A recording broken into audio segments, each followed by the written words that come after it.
안녕하세요. 김호준입니다. 지난 일요일 MBC 스트레이트는 삼성이 어떻게 언론을 관리하는지 폭로했죠.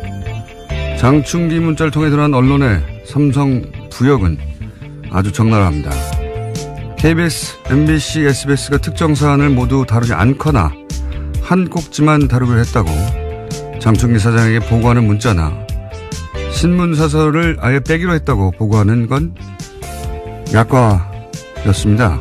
연합뉴스 이모 편집국장 대행은 장충기 사장에게 이렇게 문자합니다. 삼성 현안에 대한 선배님 생각을 평소에 들어둬야 기사에 반영할 수 있다. 삼성이 원하는 게 뭔지 미리 알아두겠다는 거죠. 문화일보 간부 문자는 더 이상 노고를 죽일 수가 없습니다. 문화일보 그동안 삼성의 눈으로 세상을 보아왔습니다. 도와주십시오. 저희는 혈맹입니다.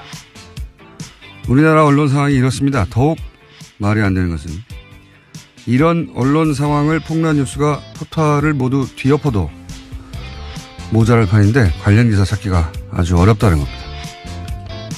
뉴스공장은 삼성을 잊지 않겠습니다. 김호준의 약속이었습니다.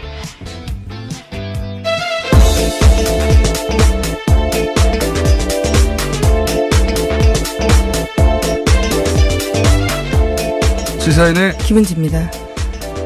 자, 오늘 뉴스가 아주 쏟아진 날입니다. 예, 아주 많은 뉴스가 나왔는데 첫 번째 뉴스가 뭡니까?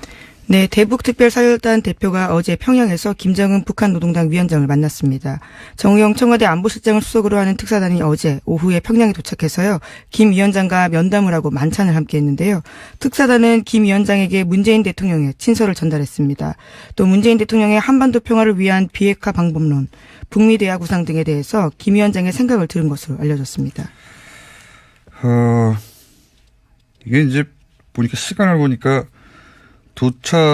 비행기 내리고 숙소 도착해서 짐 풀고 바로 만났더라고요, 거의 보니까. 네, 6시에 접견과 만찬을 했는데요. 네. 평양에 도착한 시간이 2시 50분이었습니다. 그리고 숙소에 도착한 게 3시 40분이었기 때문에요. 굉장히 빠르게 진행된 겁니다. 이제 과거에 이제 남측 특사가 북에 갔을 때 이제 특징을 보면, 일단 예를 들어서 김정일 위원장 같은 경우에, 특사가 김정일 위원장을 만날 수 있는지 없는지를 알려주지 않았어요. 마지막까지 애를 태운 경우들이 꽤 있었습니다. 기본적으로 만난다 하더라도 마지막 순간에 만난다든가, 만난 자체가 이루어질지 안 이루어질지를 북한에 가서도 알 수가 없었던 상황이었거든요. 근데 이번에는, 도착하자마자 가장 먼저 만난 사람, 이게 된 거죠. 예. 그만큼, 처음부터 바로 만난 거니까, 과거의 사례로 비교해 보자면 의지가 아주 강력하다. 그리고 뭐 이런 남측과 줄다리기 하는 거는 뭐 전혀 필요 없다고 본 것 같고요. 예. 아무래도 2번 왔기 때문에 그런 것도 있겠고, 완전히 달라졌어요. 예. 이 부분은.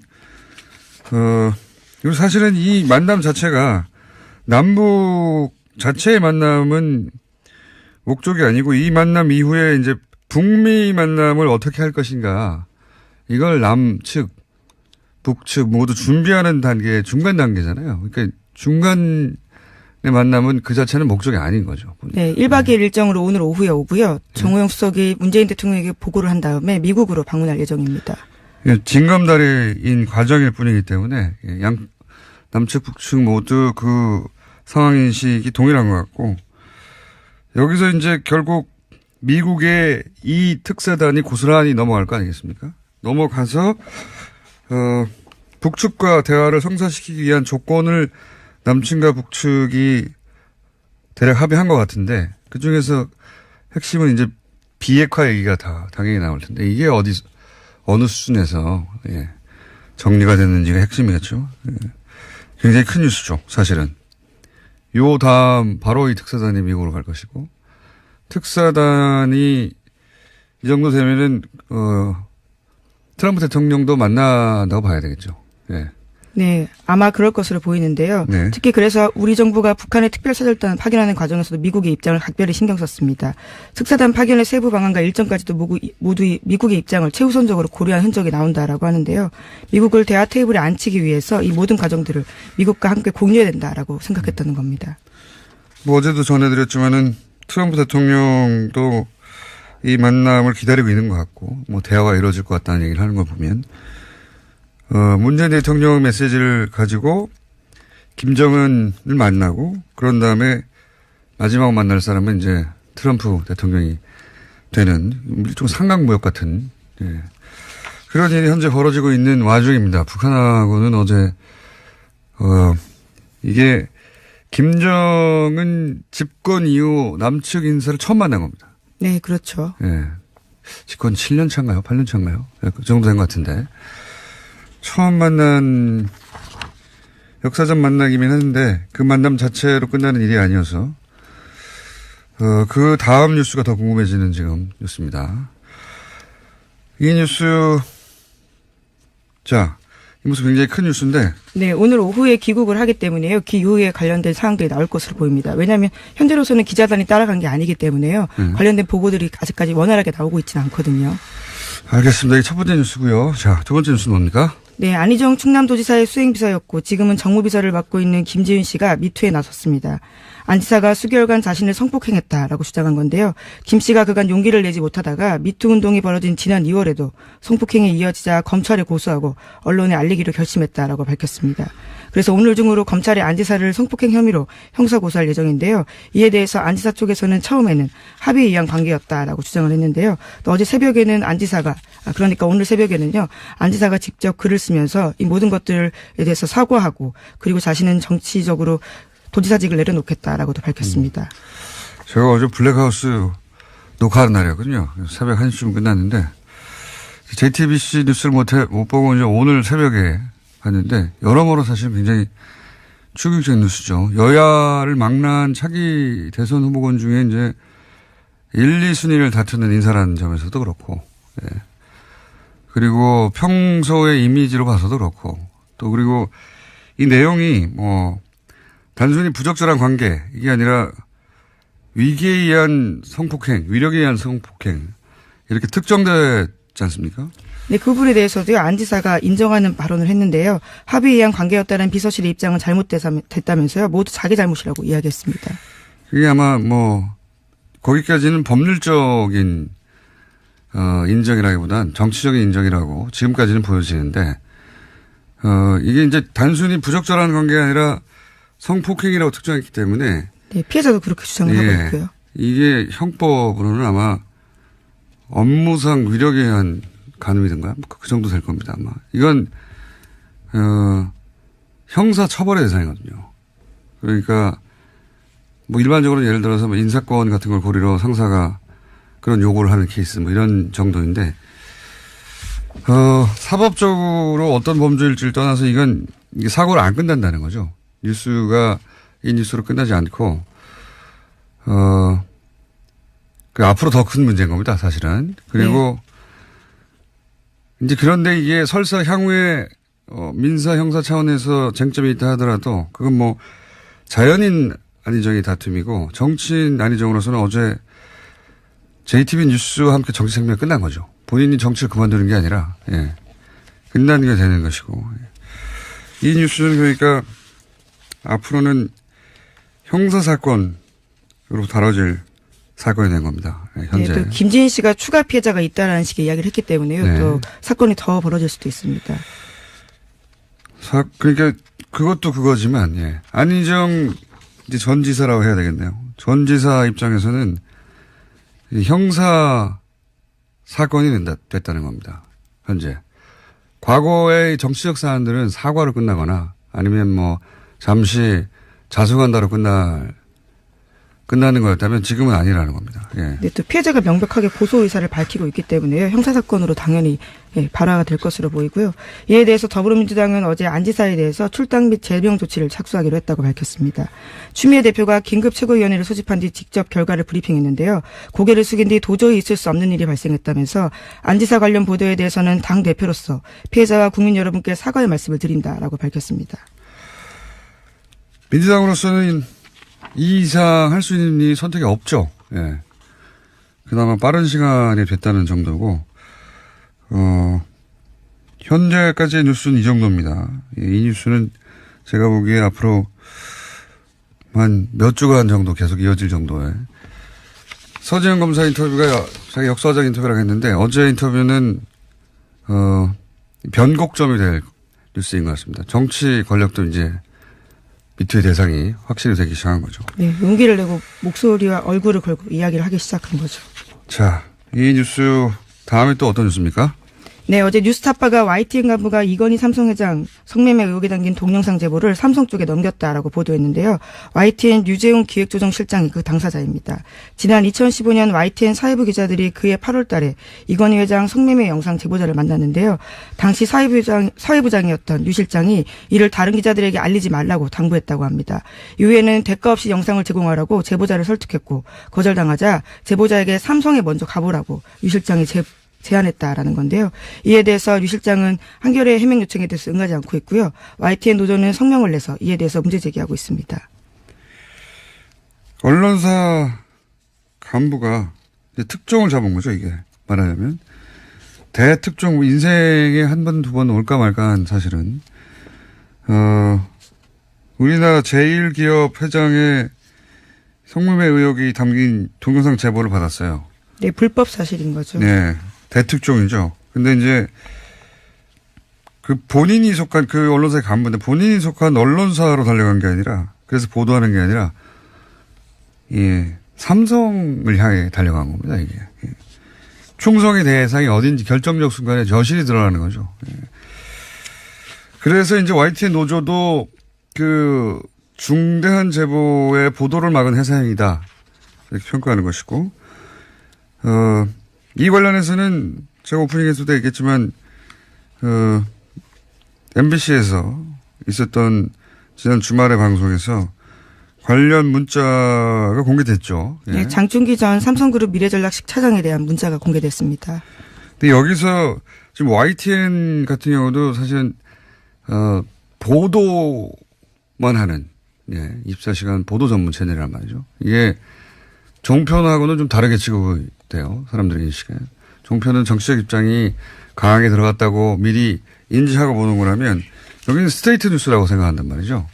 24시간 동안. 그래서 이제 더욱 그 문제가 되는 것이고 그 다음 또 하나 스트레이트로 모든 언론이 받아 쓰는 통신사가 연합이죠. 네, 예. 연합뉴스도 문제가 됐습니다. 영상은 YTN이라면 예. 그 모두가 받아 쓰는 텍스트는 연합인 것이죠. 둘 다 양쪽에서 지위가 비슷하다고 보시면 되는데 여기서도 문자가 나왔죠. 네, 앞서 말씀해 주셨던 내용의 연장선인데요. 연합뉴스TV의 편집국장 직무대행을 맡았던 사람입니다. 당시에는 연합뉴스 편집국 책임자이기도 했었는데요. 장충기 사장에게 한번 만나고 싶다. 식사 한번 같이 하자라는 식의 이야기가 있고요. 말씀처럼 혈맹, 형님, 선배와 같은 내용들이요. 주르륵 나옵니다. 미리 삼성 생각을 알아야지 우리가 이 기사를 쓸 수 있지 않겠냐. 그런 말은 뭐 사안이 발생해야 그때 가서 대응하는 게 아니라 미리미리 우리가 알아서 하겠다. 이건 어떤 사안을 터졌을 때 삼성이 막아냈다고는 차원이 다른 얘기예요. 미리미리 우리가 알아서 삼성 문제는 걸러주겠다는 제안과 마찬가지인데 그런 문자가 단순히 간부 중에 한 사람이 아니라 편집국장, 예. 총괄하는 편집국장의 지위에 있던 분의 문자라는 거죠. 예. 네, 미디어오늘이 예, 실명을 공개하기도 아예 했습니다. 이름을 공개했죠. 예. 사실은 뭐 언론계에서는 다 아는 이름이긴 하지만 직접 그걸 굳이 보도한 것은 미디어오늘입니다. 네. 미디어오늘에서 실명도 공개한 상황입니다. 해서 이 뉴스도 앞으로 계속 나올 수 있는 뉴스인데 제 불만은 이런 뉴스가 미디어 오늘 같은 매체 비평 언론을 제외하고는 보국질 안 나온다는 겁니다. 예. 문화일보도 이 정도 되면 노조나 회사 차원의 입장 표명이 있어야 되는데 없고요. 예. YTN도 이랬다면 여기 관련해서 회사가 뭔가 이야기를 해야 되는데 없고요. 혹은 연합이나 YTN이 그렇게 하지 않으면 다른 매체사에서 이거에 대해서 문제 지적을 해야 되는데 안 하고요. 예. MBC나 KBS나 SBS 과거에 그랬다면 그 역시 스스로 논평을 내거나 뭐 해야 되는데 안 하고요. 조용합니다. 조용한 상태입니다. 예. 뉴스공장을 계속 이야기하겠습니다. 다음 뉴스는요.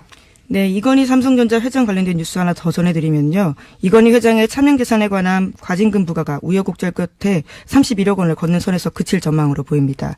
이 회장이 20여 년간 차명 계좌 1,500여 개 2조 원이 넘는 재산을 은닉해온 것으로 보이는데요. 그것에 견주면 쥐꼬리 과징금이라는 비판이 나오고 있습니다. 이건 참 웃깁니다. 삼성뉴스가 우연찮게도 계속 있긴 한데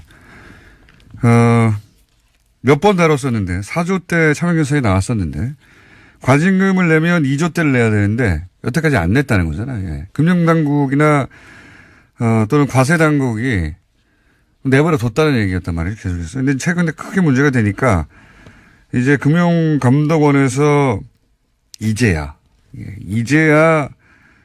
이건희 회장의 차명계좌에 대한 검사를 하고 2주간 검사를 했더니 총 나온 게 61억이고, 예, 공이 몇 개나 빠진 것 같아요. 61억이고, 그 중에 절반이니까 31억을 과징금을 매기겠다는 겁니다. 예, 2조대를 얘기했었는데, 10년 정도 2007년 얘기거든요. 네, 법이 그렇다는 핑계를 대면서요. 결과적으로 굉장히 봐주기식으로 끝인 겁니다. 2007년이니 이제 10년 지나서 계속 문제가 되니까, 예, 정권이 바뀌고 문제가 되니까, 이제 금융당국이 최근 2주간 조사를 해서 그 중에서 61억 8천만 원을 차단해가지고 그 중에 31억을, 예, 대단합니다.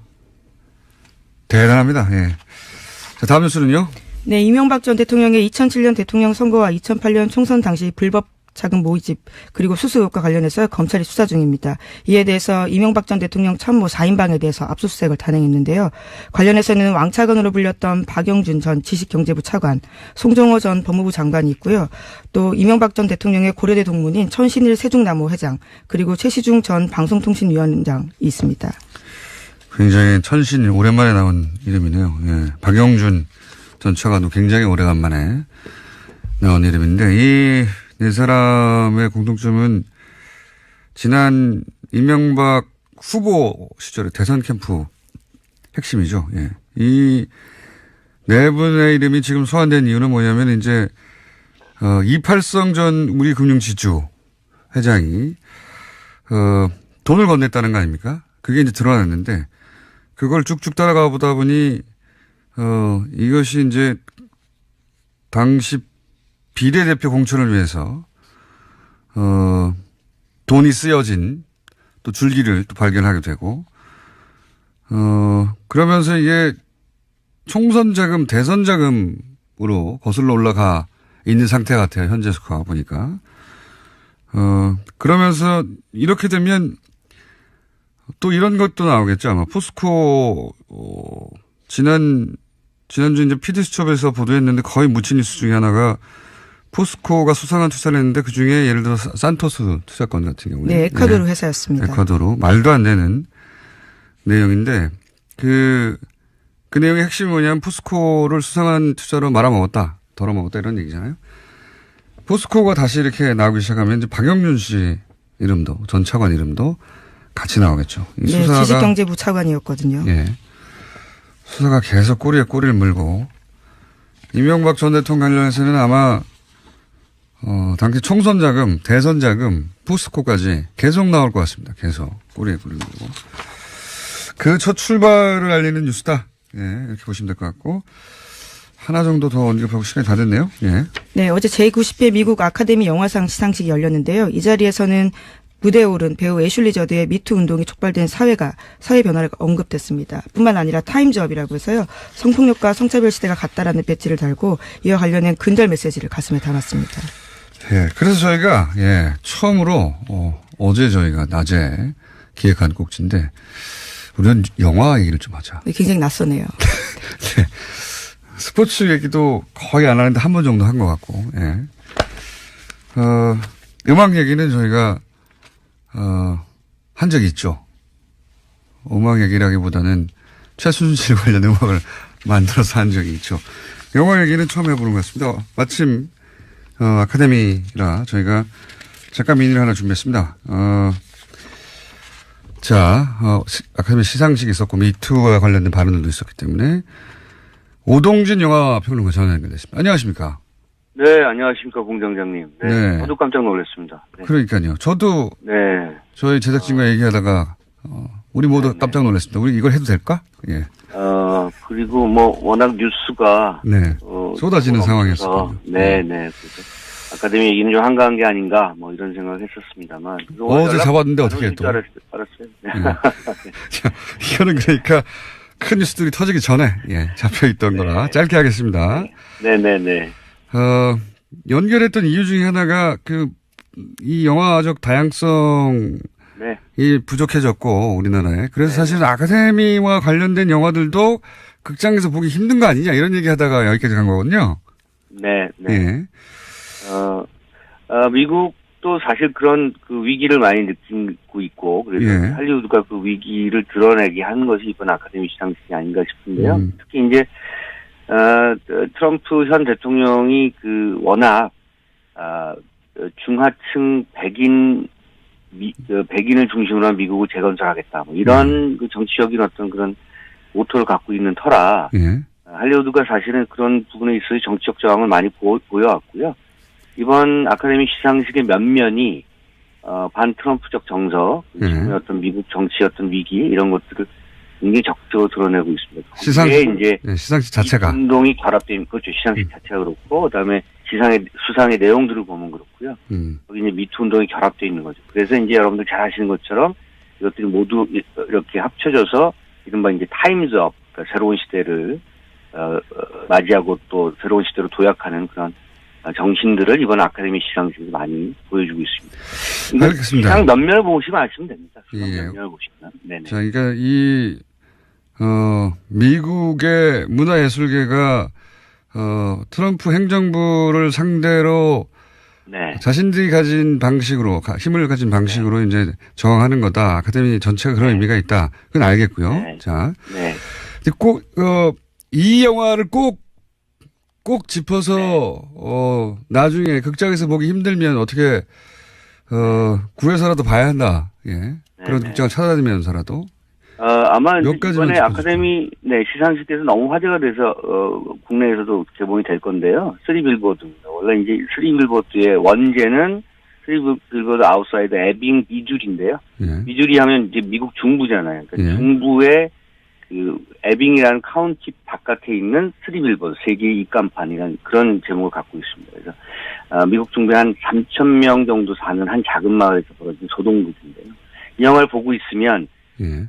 우리가 여행을 통해서도 찾아가기 힘들 정도로 굉장히 외진 작은 마을에서 벌어지는 일이지만 이것이 미국 전역에서 지금 목도되고 있는 미국이라고 하는 것을 그 정체 실체를 보여주는 작품입니다. 아마도 그런 것 때문에 이 3빌보드가 이번 아카데미 시상식에서 여우주연상을 탔고요. 또 나무조연상도 탔고요.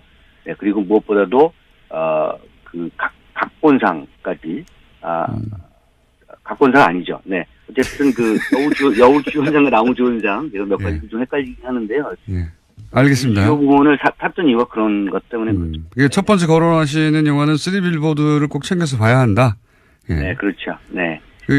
지금 개봉되어 있는 작품 중에 쉐이프 오브 워터, 워터도 사실은 멕시코 감독 기레르모 델 토로가 만든 작품이고 이 작품 내용을 보면 정말 나오는 사람들이 대부분 주인공들이 말 못하는 장애인 그리고 나이 먹은 동성애자 그리고 흑인 하층민 이런 등등 그 주요 인물들이 그렇습니다. 기본적으로 소수자 관점에서 그렇죠. 네. 그리고 물속에서 나왔던 괴 생명체가 또 주인공이기 때문에 우리와 다른 존재와 공생하는 방식 우리는 우리가 다른 사람들과 얼마든지 충분히 사랑하고 공존할 수 있다는 것을 보여주는 작품이거든요. 이것이야말로 트럼프가 지금 얘기하고 있는 여러 가지 측면과 정면으로 정치적인 어떤 그런 반대의 모습을 보여준 작품이기 때문에 쉐이프 오브 워터를 아카데미가 작품상을 수여한 이유는 바로 그런 정신적 모토가 강하기 때문에 그렇습니다. 백인 남성들끼리의 정치에 대해서 이제 문제 제기하는 그런 정신을 담고 있다 이런 말씀이시군요. 네, 감독, 작품, 배우들의 어떤 그 면면들이 다국적,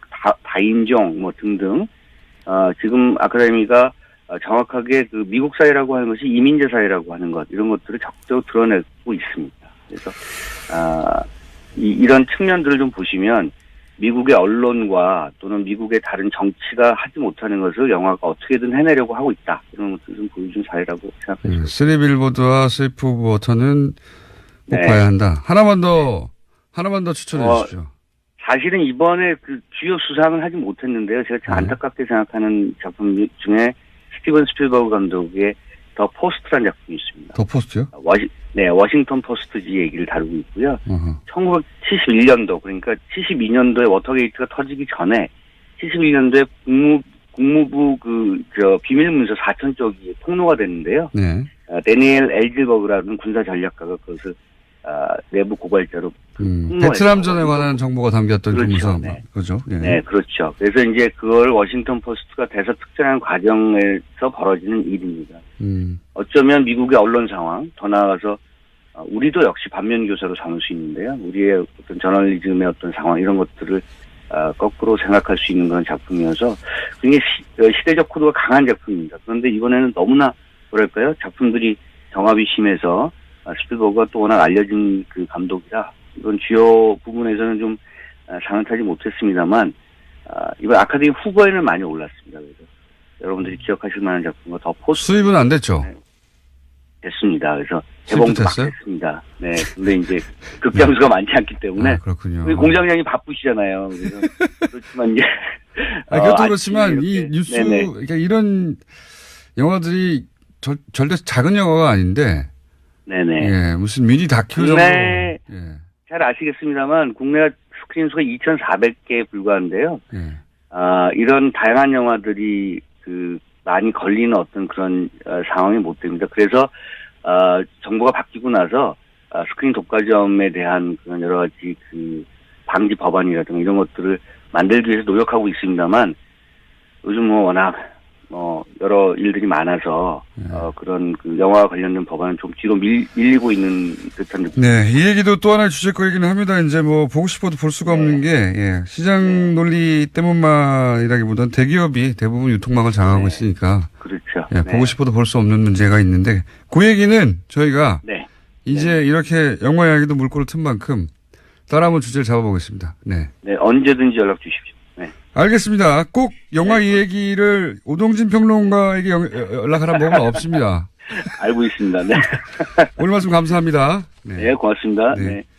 미니였는데 생각보다 재밌어서 기다렸습니다. 김은지 기자는 인사 미리 할 것 같습니다. 시사인의 김은지였습니다. 감사합니다. 이 뉴스 이 모습 굉장히 큰 뉴스인데. 네, 오늘 오후에 귀국을 하기 때문에요. 기후에 관련된 사항들이 나올 것으로 보입니다. 왜냐하면 현재로서는 기자단이 따라간 게 아니기 때문에요. 관련된 보고들이 아직까지 원활하게 나오고 있지는 않거든요. 알겠습니다. 이게 첫 번째 뉴스고요. 자, 두 번째 뉴스는 뭡니까? 네, 안희정 충남도지사의 수행비서였고 지금은 정무비서를 맡고 있는 김지윤 씨가 미투에 나섰습니다. 안 지사가 수개월간 자신을 성폭행했다라고 주장한 건데요. 김 씨가 그간 용기를 내지 못하다가 미투 운동이 벌어진 지난 2월에도 성폭행이 이어지자 검찰에 고소하고 언론에 알리기로 결심했다라고 밝혔습니다. 그래서 오늘 중으로 검찰이 안 지사를 성폭행 혐의로 형사고소할 예정인데요. 이에 대해서 안 지사 쪽에서는 처음에는 합의에 의한 관계였다라고 주장을 했는데요. 또 어제 새벽에는 안 지사가 그러니까 오늘 새벽에는요. 안 지사가 직접 글을 쓰면서 이 모든 것들에 대해서 사과하고 그리고 자신은 정치적으로 도지사직을 내려놓겠다라고도 밝혔습니다. 제가 어제 블랙하우스 녹화하는 날이었거든요. 새벽 1시쯤 끝났는데 JTBC 뉴스를 못 보고 이제 오늘 새벽에 봤는데 여러모로 사실 굉장히 충격적인 뉴스죠. 여야를 망라한 차기 대선 후보군 중에 이제 1, 2순위를 다투는 인사라는 점에서도 그렇고, 그리고 평소의 이미지로 봐서도 그렇고, 또 그리고 이 내용이 단순히 부적절한 관계 이게 아니라 위기에 의한 성폭행, 위력에 의한 성폭행 이렇게 특정되지 않습니까? 네, 그 부분에 대해서도요, 안 지사가 인정하는 발언을 했는데요. 합의에 의한 관계였다는 비서실의 입장은 잘못됐다면서요. 모두 자기 잘못이라고 이야기했습니다. 그게 아마 거기까지는 법률적인 인정이라기보단 정치적인 인정이라고 지금까지는 보여지는데 이게 이제 단순히 부적절한 관계가 아니라 성폭행이라고 특정했기 때문에 네, 피해자도 그렇게 주장을 하고 있고요. 안녕하세요. 김원준입니다. 지난 일요일 MBC 스트레이트는 삼성이 어떻게 언론을 관리하는지 폭로했죠. 장충기 문자를 통해 드러난 언론의 삼성 부역은 아주 적나라합니다. KBS, MBC, SBS가 특정 사안을 모두 다루지 않거나 한 꼭지만 다루기로 했다고 장충기 사장에게 보고하는 문자나 신문사설을 아예 빼기로 했다고 보고하는 건 약과였습니다. 연합뉴스 이모 편집국장 대행은 장충기 사장에게 이렇게 문자합니다. 삼성 현안에 대한 선배님 생각을 평소에 들어둬야 기사에 반영할 수 있다. 삼성이 원하는 게 뭔지 미리 알아두겠다는 거죠. 문화일보 간부 문자는 더 이상 노골적일 수가 없습니다. 문화일보 그동안 삼성의 눈으로 세상을 보아왔습니다. 도와주십시오. 저희는 혈맹입니다. 우리나라 언론 상황이 이렇습니다. 더욱 말이 안 되는 것은 이런 언론 상황을 폭로한 뉴스가 포탈을 모두 뒤엎어도 모자랄 판인데 관련 기사 찾기가 아주 어렵다는 겁니다. 뉴스공장은 삼성을 잊지 않겠습니다. 김호준의 약속이었습니다.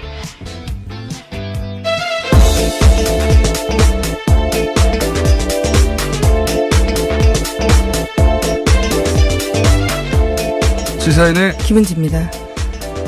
자, 오늘 뉴스가 아주 쏟아진 날입니다. 예, 아주 많은 뉴스가 나왔는데 첫 번째 뉴스가 뭡니까? 네, 대북특별사절단 대표가 어제 평양에서 김정은 북한 노동당 위원장을 만났습니다. 정우영 청와대 안보실장을 수석으로 하는 특사단이 어제 오후에 평양에 도착해서요, 김 위원장과 면담을 하고 만찬을 함께 했는데요. 특사단은 김 위원장에게 문재인 대통령의 친서를 전달했습니다. 또 문재인 대통령의 한반도 평화를 위한 비핵화 방법론, 북미 대화 구상 등에 대해서 김 위원장의 생각을 들은 것으로 알려졌습니다. 이게 이제 시간을 보니까 비행기 내리고 숙소 도착해서 짐 풀고 바로 만났더라고요, 거의 보니까. 네, 6시에 접견과 만찬을 했는데요. 네. 평양에 도착한 시간이 2시 50분이었습니다. 그리고 숙소에 도착한 게 3시 40분이었기 때문에요. 굉장히 빠르게 진행된 겁니다. 이제 과거에 이제 남측 특사가 북에 갔을 때 이제 특징을 보면, 일단 예를 들어서 김정일 위원장 같은 경우에, 특사가 김정일 위원장을 만날 수 있는지 없는지를 알려주지 않았어요. 마지막까지 애를 태운 경우들이 꽤 네. 있었습니다. 기본적으로 만난다 하더라도 마지막 순간에 만난다든가, 만난 자체가 이루어질지 안 이루어질지를 북한에 가서도 알 수가 없었던 상황이었거든요. 이제 이번에는, 도착하자마자 가장 먼저 만난 사람, 이게 된 거죠. 예. 그만큼, 처음부터 바로 만난 거니까, 과거의 사례로 비교해 보자면 의지가 아주 강력하다. 그리고 이런 남측과 줄다리기 하는 거는 전혀 필요 없다고 본 것 같고요. 예. 아무래도 2번 왔기 때문에 그런 것도 있겠고, 완전히 달라졌어요. 예. 이 부분은. 그리고 사실은 이 만남 자체가 남북 자체의 만남은 목적이 아니고 이 만남 이후에 이제 북미 만남을 어떻게 할 것인가, 이걸 남측, 북측 모두 준비하는 단계, 중간 단계잖아요. 그러니까 중간의 만남은 그 자체는 목적이 아닌 거죠. 네, 1박 2일 일정으로 오늘 오후에 오고요. 정우영 수석이 문재인 대통령에게 보고를 한 다음에 미국으로 방문할 예정입니다. 징검다리인 과정일 뿐이기 때문에 남측, 북측 모두 그 상황인식이 동일한 것 같고, 여기서 이제 결국 미국의 이 특사단이 고스란히 넘어갈 거 아니겠습니까? 넘어가서, 북측과 대화를 성사시키기 위한 조건을 남측과 북측이 대략 합의한 것 같은데, 그 중에서 핵심은 이제 비핵화 얘기가 다 당연히 나올 텐데, 이게 어느 수준에서, 예, 정리가 됐는지가 핵심이겠죠. 예. 굉장히 큰 뉴스죠, 사실은. 요 다음 바로 이 특사단이 미국으로 갈 것이고, 특사단이 이 정도 되면은 트럼프 대통령도 만난다고 봐야 되겠죠. 예. 네, 아마 그럴 것으로 보이는데요. 네. 특히 그래서 우리 정부가 북한의 특별사절단 파견하는 과정에서도 미국의 입장을 각별히 신경 썼습니다. 특사단 파견의 세부 방안과 일정까지도 모두 미국의 입장을 최우선적으로 고려한 흔적이 나온다라고 하는데요. 미국을 대화 테이블에 앉히기 위해서 이 모든 과정들을 미국과 함께 공유해야 된다라고 생각했다는 겁니다.